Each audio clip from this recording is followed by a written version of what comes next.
morning. I just wanted to talk to you a little bit. I hope you're having a wonderful day. It's sunny here finally.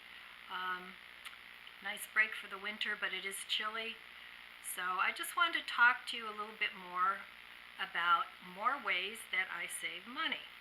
So I've got a list here, so excuse me if I keep looking down, but the old memory isn't what it used to be, so I haven't memorized these.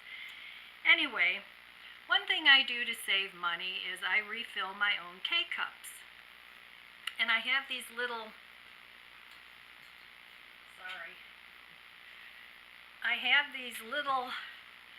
cups that I just put my coffee in.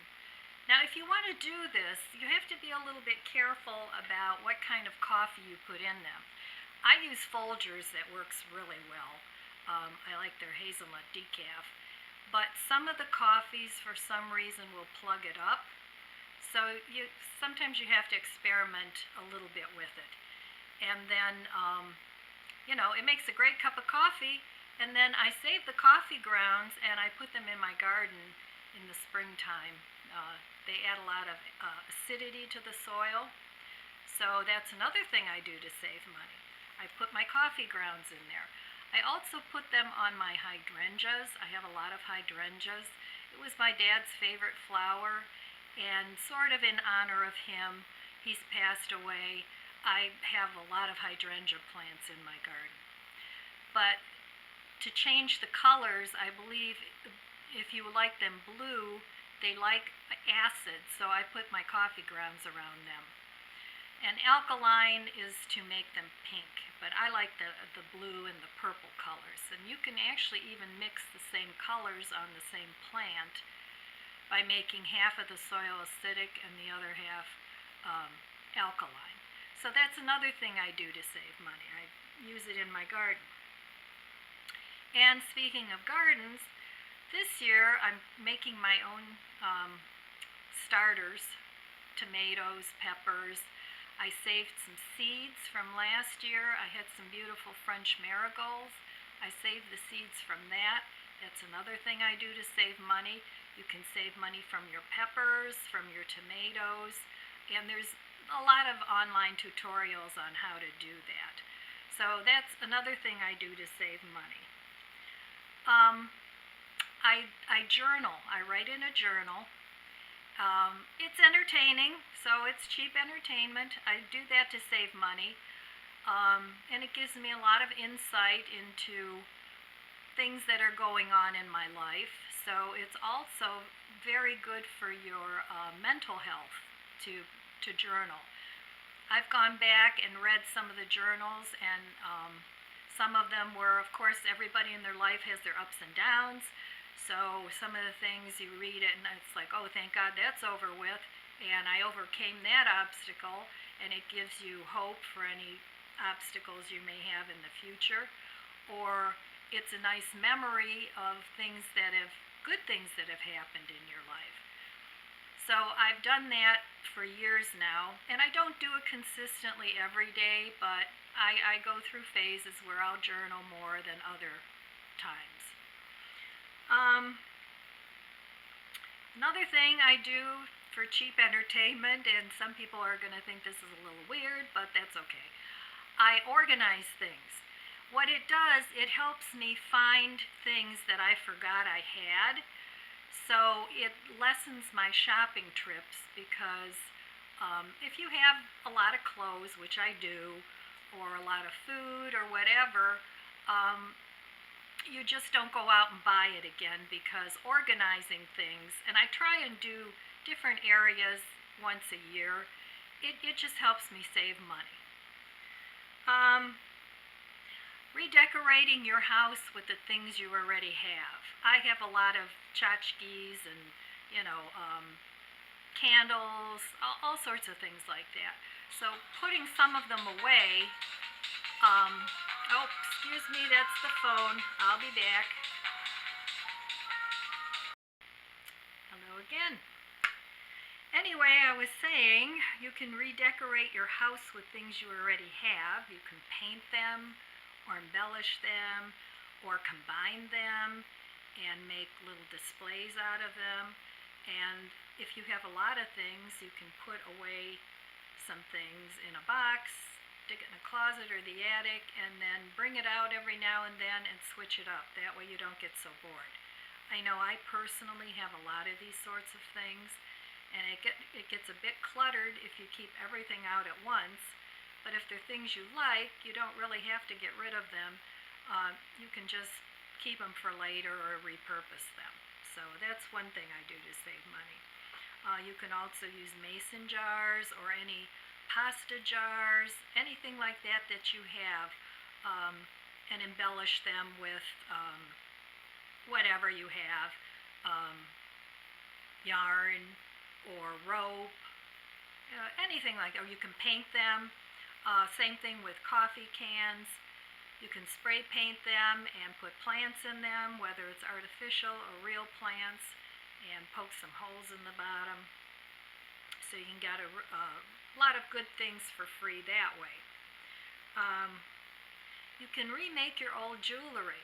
If it's something that the colors are good and you like the colors but you don't exactly like the piece, you can go get embellishments and things at Walmart or any craft store and take the old jewelry apart and make something new out of it. You can combine different colors.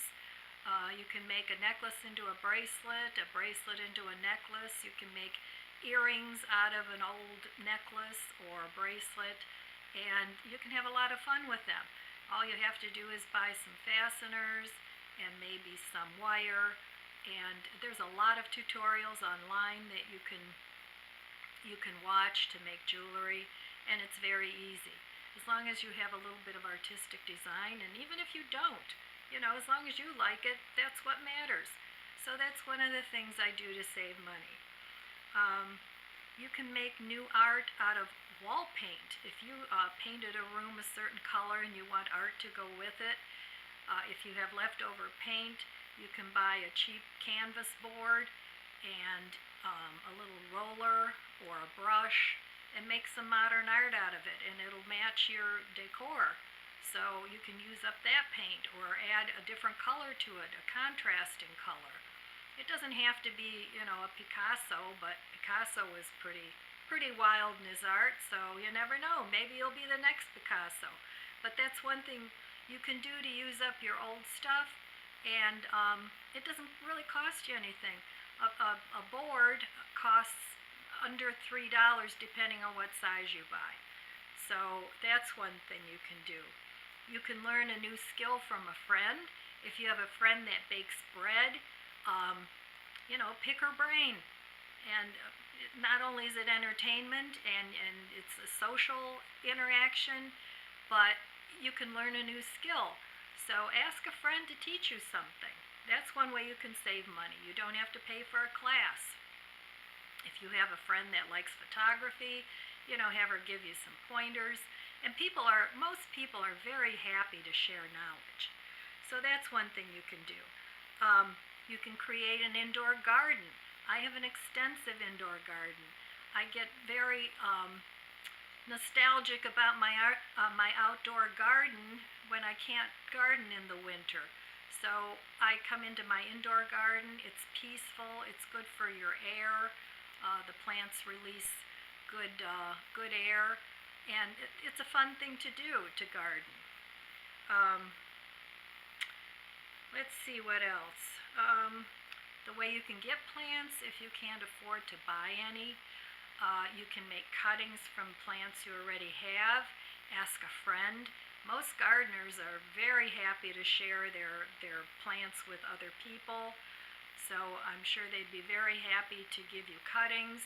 They're very easy to root. You can root them in water and then plant them in a pot or in your coffee can that you've repurposed. Another thing I like to do is I like to mix faux plants with real plants. I'll have an orchid that maybe isn't blooming, and if I have a fake orchid flower, I'll stick that in there, and nobody knows the difference. So sometimes I do that, or I'll buy little succulents and stick them in with real succulents. It's endless. The Dollar Tree has little flowers and things that you can buy, so you can combine those with your regular plants, and it looks pretty.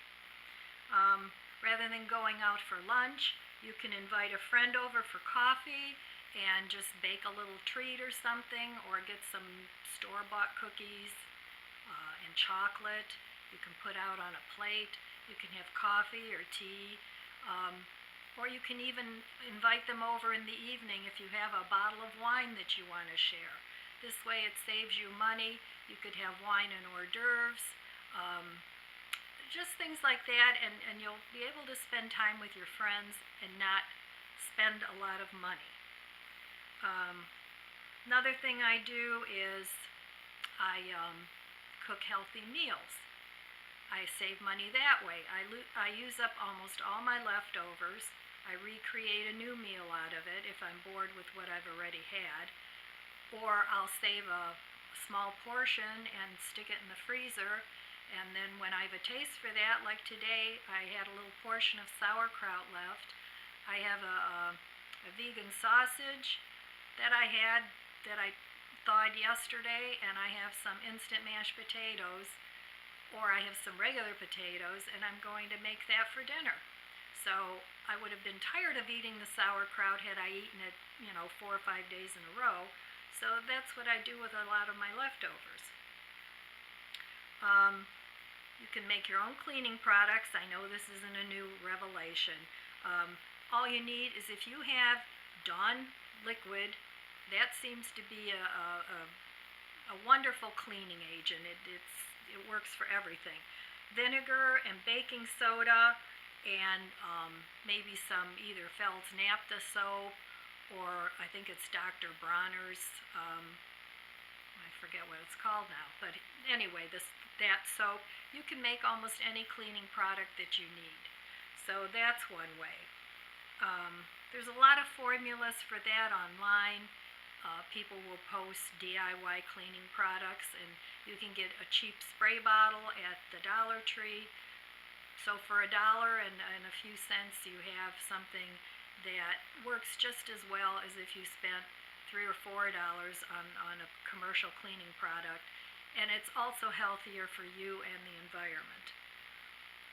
So there's also things that you can make DIY for your garden. And again, there's different formulas out there, things that you can spray on your plants for pests instead of having to use Roundup and those terrible things that are killing off our bees and our butterflies. So these are a lot of the things that I do to save money. And then last but not least, I have to back myself up here a little bit. I got this online, and I'm making myself a budget. I don't know if you can see that here. I got this for free online. The binder is from the Dollar Tree. It was $1. But this is from bloominghomestead.com. And if you go on there, there's a bunch of different pages that you can download. Like this pretty front cover, I got that there. And what I'm doing here with this book, I have a calendar here that I'm going to use for my meal planning. And I have a calendar here too that I don't know what I'm going to use that one for yet, but that was from the Dollar Tree. And then this I'm going to, each month I have here, let me put it this way, there we go. I have each month marked off, and then for each month I have one of these pages. So on this page I'm just going to write on for the month what I plan to do to save money this month. Like for March, I'm not going to go to Walmart. I'm going to do my grocery shopping at Aldi's because I can't get in trouble there. And I'm not going to go to Mark's. We have a Mark's here. I don't know if you have those in your area, but it's a discount store. They have groceries and, tchotchkes and things. Well, I way buy too many tchotchkes there. So for the month of March, I'm going to put that on here. That's one of my plans. I have a couple other things that I'm not going to do for this month. Then here, this next page is, the first page is all my monthly bills, when they're due, So I wrote all those in for the month of March, and I pay my bills online, so I'll know a couple days ahead that I have to pay the electric bill or whatever it is I have to pay. It's actually the first page. And then the second page was the page I just talked about. And then the third page that I have in here is going to be for, okay, this page is going to be, it's for your monthly bills. So I'm just going to write in here what I owe to, let's say I owe Target $200 or whatever. So I'm going to write that, and then you write in the amount you paid and how much you still owe. And you do that every month, and you can see the progress that you make on your bills. So that's the binder that I put together. It was cheap, you know, under $2. The calendar I had, the pages were free, and the notebook I had to pay for. And it's pretty, and it's simple, and that's what I like about it. Last year I was keeping track of things. I had made a program online, and it was just too complicated. Every time I needed to write down, I paid this bill, or, you know, I would have to go into my computer, turn it on, do whatever it is I had to do. And this way, it's just simple. I'm trying to find really simple ways to stay on a budget. So that's what's working for me. If you have any suggestions, I'd love to hear what you do to save money. Please write down in the comments, and let's start a conversation about it. I'm always up for learning new things, and that's all I have to say for today. So love you guys, and I'll see you next time.